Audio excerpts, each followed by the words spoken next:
बहुत पहले की बात है। एक छोटे से गांव में दयानंद नाम का व्यापारी रहता था। उसके पास बहुत सारा धन था, बहुत सारी जमीन थी और अपनी अमीरी की वजह से वह आसपास के गांवों में बहुत मशहूर था। उसके जितना पैसा आसपास के किसी भी गांव में किसी के पास नहीं था। उसकी पत्नी थी जिसका नाम शोभा था। शोभा बहुत धार्मिक थी और हमेशा पूजा पाठ में लगी रहती थी।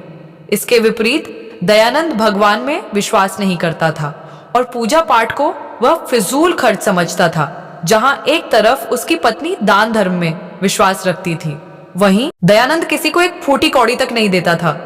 एक दिन रामू नाम का एक गरीब किसान दयानंद के घर पर आया और बोला, सेठ जी मेरी मदद कीजिए। सेठ जी, मैं बहुत मुसीबत में हूं। कौन हो तुम? और तुम मेरे घर के अंदर कैसे आए? तुम्हारी हिम्मत कैसे हुई अंदर आने की? मैं अभी के खेत का एक मजदूर हूं सेठ जी। मुझे मदद की बहुत जरूरत है, कृपया मेरी मदद कीजिए। मैं जिंदगी भर आपका एहसान नहीं भूलूंगा। कैसी मदद? मेरी माँ की तबीयत बहुत खराब है सेठ जी।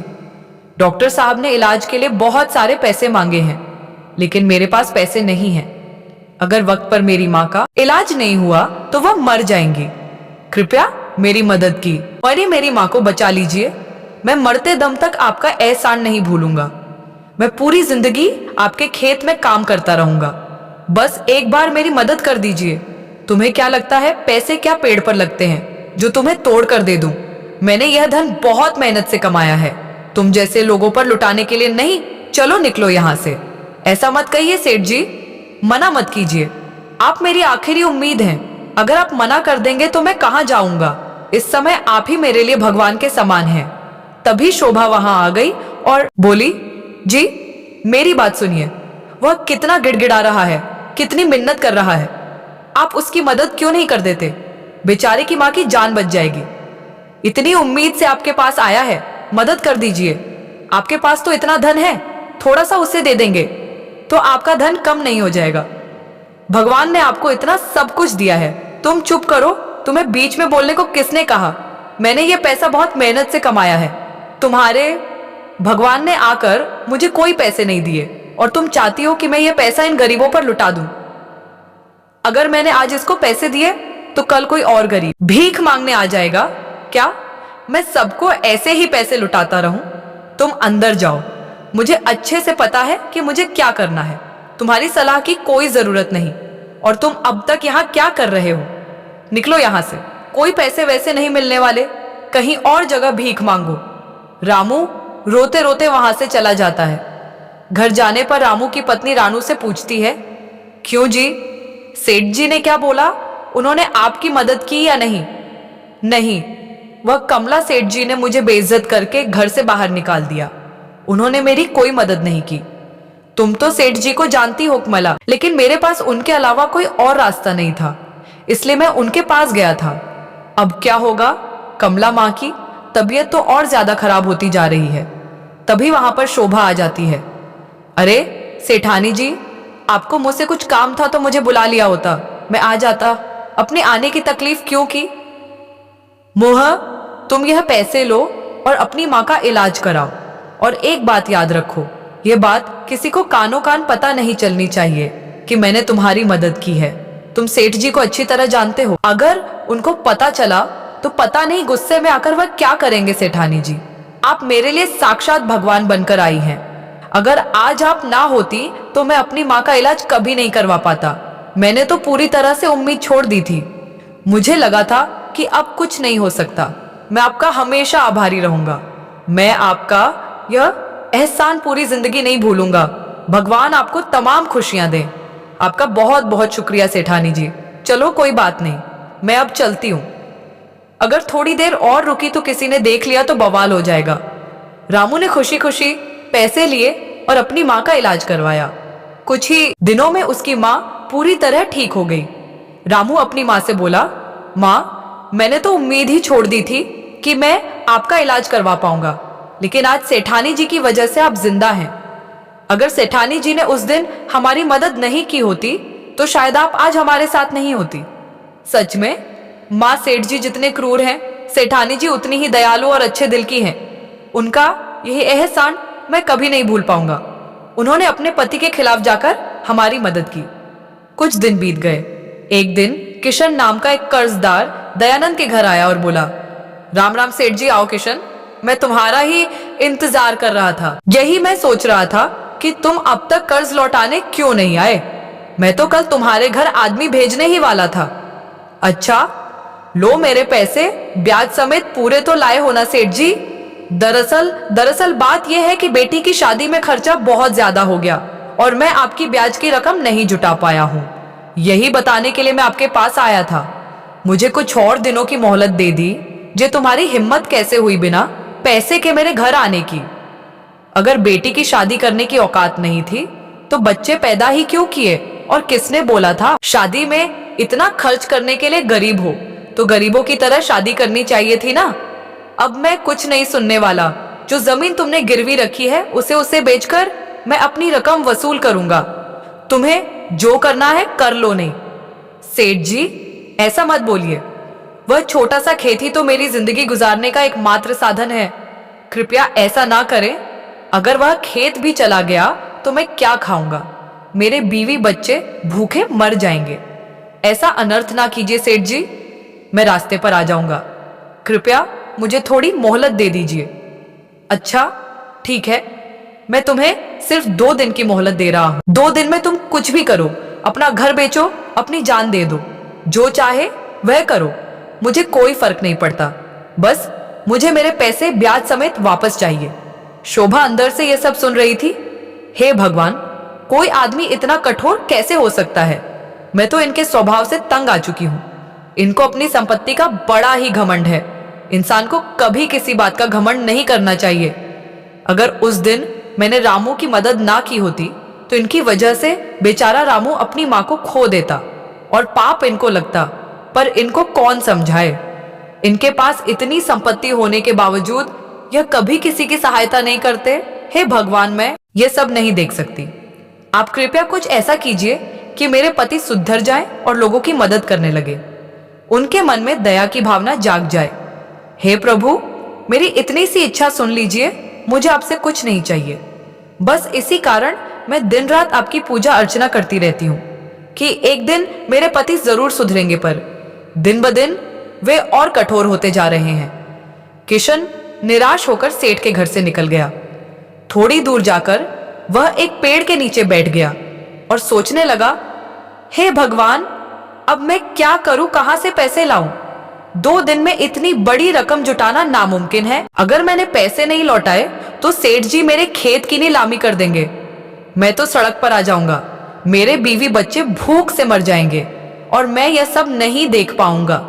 इससे अच्छा है कि मैं खुदकुशी ही कर लूं।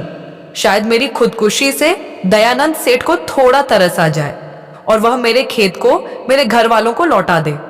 अब मेरे पास और कोई रास्ता नहीं बचा। तभी शोभा वहां आई और बोली, यह लीजिए भैया, इसमें कुछ पैसे हैं। 2 दिन बाद आकर यह पैसे सेठ जी को लौटा दीजिएगा। क्या तुम्हारे पास कोई और रास्ता है? नहीं ना, फिर तुम्हें यह पैसे लेने ही होंगे। ऐसा समझ लो कि ऊपर वाले ने ही मुझे तुम्हारे लिए भेजा है। यह ऊपर वाले की ही मर्जी है और वैसे भी ये मेरे पैसे हैं। तुम मुझे ही लौटाने वाले हो तो इसमें गलत कुछ नहीं है। किशन की आंखें भर आई। उसने पैसे रख लिए। मुझे कुछ समझ नहीं आ रहा। मालकिन, आज आपने सिर्फ मेरी ही नहीं बल्कि मेरे पूरे परिवार की जान बचाई है। मेरे बच्चों को अनाथ होने से रोका है। आप अगर नहीं आती तो मैं खुदकुशी करने जा रहा था। आपने यहाँ एक बड़ा अनर्थ होने से बचा लिया। सच में आप भगवान का रूप है। आपको भगवान ने ही भेजा है। मैं आपका यह एहसान कभी नहीं भूलूंगा और शोभा को धन्यवाद कहकर वहां से चला गया। 2 दिन बाद किशन सेठ के यहाँ आता है और सारे पैसे लौटा देता है और वहां से चला जाता है। उसके बाद दयानंद तिजोरी में पैसे रखने जाता है। जैसे ही वह तिजोरी खोलता है तो देखता है कि कुछ पैसे वहां से गायब हैं। यह देखकर वह आग बबूला हो जाता है और अपने नौकर को बुलाकर कहता है, सच सच बताओ, किसने मेरी तिजोरी में से पैसे निकाले? किस में इतनी हिम्मत हो गई कि वह मेरी तिजोरी को हाथ लगाए? जो कोई भी है अभी बता दो, नहीं तो तुम सबको मार मार कर तुम्हारी खाल उधेड़ दूंगा। सारे नौकर यह सुनकर बहुत डर जाते हैं और कांपने लगते हैं। शोभा यह सब सुन लेती है। शोभा वहां आ जाती है और बोलती है, तुम सब जाओ यहाँ से, मुझे इससे अकेले में कुछ बात करनी है। सारे नौकर वहां से चले जाते हैं। शोभा, तुमने ये क्या किया? तुम्हें पता भी है तिजोरी में से कुछ पैसे गायब हैं। इनमें से ही किसी ने चुराए होंगे। मैं इन लोगों की खाल उधेड़ दूंगा। आप मेरी बात तो सुनिए, मैं आपसे कुछ जरूरी बात कहना चाहती हूँ। दरअसल वह पैसे मैंने ही निकाले थे। ये तुम क्या कह रही हो? तुमने निकाले थे? मतलब तुम्हारा दिमाग तो ठिकाने है। तुम्हें समझ आ रहा है तुम क्या कर रही हो? कुछ सोच समझ कर बोलो। तुम्हें पैसों की जरूरत थी तो तुमने मुझसे मांगे क्यों नहीं? तुमने तिजोरी से चोरी क्यों की? तुम्हें शर्म नहीं आती? अपने ही घर में चोरी करती हो। आखिर ऐसी कौन सी जरूरत आन पड़ी थी जिसके लिए तुम्हें अपने ही घर में चोरी करनी पड़ी? वह मैं नहीं बता सकती। बस किसी को बहुत जरूरत थी उन पैसों की, इसीलिए निकालने पड़े तुम्हें। कुछ अक्ल है या नहीं? मैं मेहनत करके इतने पैसे कमाता हूं और तुम ऐसे ही लुटाती फिरती हो। किस लिए तुमने पैसे लिए? सच सच बताओ। मैं नहीं बता सकती। बस इतना कह सकती हूँ कि किसी को उन पैसों की बहुत जरूरत थी, इसीलिए मैंने मदद कर दी। मुझे माफ कर दीजिए, मैं इसके बाद ऐसा नहीं करूंगी। बस इस बार मुझे माफ कर दी जे। अच्छा ठीक है, इस बार जाने दे रहा हूं, पर याद रखना ऐसा आइंदा नहीं होना चाहिए। अगर ऐसा फिर कभी हुआ तो तुम जानती हो कि मैं कैसा इंसान हूं। आप मुझ पर भरोसा कीजिए, आइंदा मैं ऐसा कुछ नहीं करूंगी। एक दिन दयानंद का बचपन का दोस्त उससे मिलने आता है। अरे दया, कैसे हो? पहचाना? मैं तुम्हारा बचपन का दोस्त राजू। हम साथ में खेला करते थे। कुछ याद आया? आओ आओ राजू, कैसे आना हुआ? बड़े दिनों बाद तुम्हें मेरी याद आई। कुछ नहीं भाई, शहर गया था। कुछ पैसे कमाने पर शहर का पैसा तो वहां रहने और खाने में ही खर्च हो गया।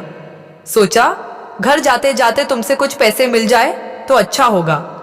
घर पर पैसों की बहुत तंगी हो रखी है। कमाने गया था पर कमाई कुछ हो नहीं पाई और मेरी बहन की शादी भी पक्की हो गई है। अगर तुम थोड़ी मदद कर दो तो मेरा काम बन जाएगा तुम्हारे पास। तो इतनी सारी धन दौलत है, तू मेरी मदद करेगा ना? दयानंद सोचता है क्या करूं, इसकी मदद करूं या ना करूं? ये तो मेरा बचपन का दोस्त है। नहीं, मुझे इसकी मदद नहीं करनी चाहिए। अगर आज इसकी मदद कर दी तो यह फिर कभी भी इसी तरह मुंह उठाकर मेरे पास पैसे मांगने आ जाएगा, तब मैं क्या करूंगा? और यह तो मेरा दोस्त है, इससे मैं पैसा भी वापस नहीं मांग पाऊंगा। नहीं, मुझे इसे पैसे नहीं देने चाहिए। मैं कुछ बहाना करके इसे मना ही कर देता हूं। अरे राजू, मैं तो भूल ही गया, मुझे बहुत जरूरी काम है। मुझे अभी निकलना होगा। तुम एक काम करो, शाम को आ जाना, मैं तुम्हें पीछे दे दूंगा। इतना सुनकर राजू वहां से चला जाता है। शाम हो जाती है और राजू दयानंद के घर आता है। अरे राजू, मुझे माफ करना, पर मैं शाम के समय किसी को पैसे नहीं देता, चाहे वह कोई भी हो, मेरा कितना भी करीबी क्यों ना हो। शाम को पैसे देना अब शगुन माना जाता है। एक काम करो, तुम कल सुबह आ जाना। अच्छा ठीक है, मैं कल सुबह आता हूं। राजू वहां से चला जाता है। दयानंद सोचता है अब ये फिर सुबह आएगा, फिर मैं इसे क्या बोलूंगा? कितनी बार और बहाने करूं? कुछ समझ में नहीं आ रहा कि इससे कैसे पीछा छुड़ाऊं। एक काम करता हूं, अपने नौकर से कह दूंगा कि राजू को बोल दे कि मैं घर पर नहीं हूं और मैं कहीं बाहर गया हूं और 2 महीने बाद लौटूंगा। हाँ, यही ठीक रहेगा। अगली सुबह राजू दयानंद के घर आता है तो दयानंद घर पर नहीं होता। दयानंद का नौकर बोलता है, सेठ जी तो घर पर नहीं है, वह कुछ काम से बाहर गए हैं, 2 महीने बाद लौटेंगे। राजू वहां से चला जाता है और ठीक 2 महीने बाद फिर से आता है। अरे दयानंद, अब तो पैसे दे दो यार, मैं कितने दिन से तुम्हारा इंतजार कर रहा हूं, पूरे 2 महीने हो गए। अब तो मेरी बहन की शादी की तारीख नजदीक आ गई है। दयानंद सोचता है ये राजू ऐसे मेरी जान नहीं छोड़ेगा। एक काम करता हूं, मेरे पास पुराने जमाने के बहुत सारे खोटे सिक्के पड़े हैं, क्यों ना एक पोटली में भरकर इसे दे दूं। दयानंद वह खोटे सिक्के एक पोटली में भरकर राजू को दे देता है और बोलता है, देखो राजू, मेरे पास जो कुछ भी था, जो मुझसे बन सकता था, वो मैंने इस पोटली में भरकर तुम्हें दे दिया है। जब राजू पोटली खोलकर देखता है तो उसमें पुराने जमाने के खोटे सिक्के होते हैं। अरे दयानंद, ये तो खोटे सिक्के हैं, इनकी तो कोई कीमत ही नहीं। इन सिक्कों को लेकर मैं क्या करूं? देखो मुझसे जो बन पड़ा। हाँ, मैंने तुम्हें दे दिया। अब मुझसे कोई उम्मीद मत रखना, और यह जो मैंने तुम्हें दिया है उसे लेकर यहां से चले जाओ, और फिर कभी यहां मत आना। तुम मेरे दोस्त हो, इसीलिए मैं तुम्हें ये पुराने जमाने के सिक्के दे रहा हूं। कोई और होता तो शायद यह भी नहीं देता। इतना कहकर दयानंद वहां से चला जाता है। तभी वहां से दयानंद की पत्नी शोभा गुजर रही होती है। वह राजू को देख लेती है और पूछती है, अरे राजू भैया, यहाँ क्या कर रहे हो? और ये तुम्हारे हाथ में क्या है? तुम इतने निराश क्यों हो? क्या हुआ? भाभी, 2 दिन बाद मेरी बहन की शादी है और मैं दयानंद से पिछले कई दिनों से पैसे मांग रहा हूँ। अब जब उसने दिए भी हैं तो ये खोटे सिक्के, मैं इन सिक्कों का क्या करूं? आप ही बताइए, ये सिक्के मेरे किस काम आएंगे? मुझे तो कुछ समझ नहीं आ रहा। मुझे लगा दयानंद मेरा सच्चा मित्र है और वह मेरी मदद कर देगा, इसीलिए मैंने अब तक किसी और से पैसे नहीं मांगे। अब वक्त पर जब मेरी बहन की शादी को सिर्फ 1 हफ्ता रह गया है, मैं किसी और से पैसे मांगू? अगर पैसों का बंदोबस्त नहीं हुआ तो मेरी बहन की शादी टूट जाएगी। मुझे कुछ समझ में नहीं आ रहा। राजू की बात सुनकर शोभा को बहुत बुरा लगता है और सोचती है, हे भगवान, क्या करूं? मैं इस आदमी का यह नहीं सुधरने वाला। इन्होंने जानबूझकर खोटे सिक्के दिए हैं। मैं अच्छी तरह जानती हूं ये किसी की मदद नहीं करने वाले। ये तो उनके बचपन के अच्छे दोस्त हैं, फिर भी उन्होंने ऐसा किया। मैं क्या करूं? किस प्रकार इसकी मदद करूं? पिछली बार तो मैंने इनसे कह दिया था कि मैं ऐसा कुछ नहीं करूंगी, पर हे भगवान, मुझे माफ कर देना। मुझे इसकी मदद करनी पड़ेगी, नहीं तो बेचारे की बहन की शादी टूट जाएगी। भैया, आप थोड़ी देर रुकिए, मैं आती हूं। शोभा घर के अंदर चली जाती है। अब मैं क्या करूं? तिजोरी की चाबी तो मेरे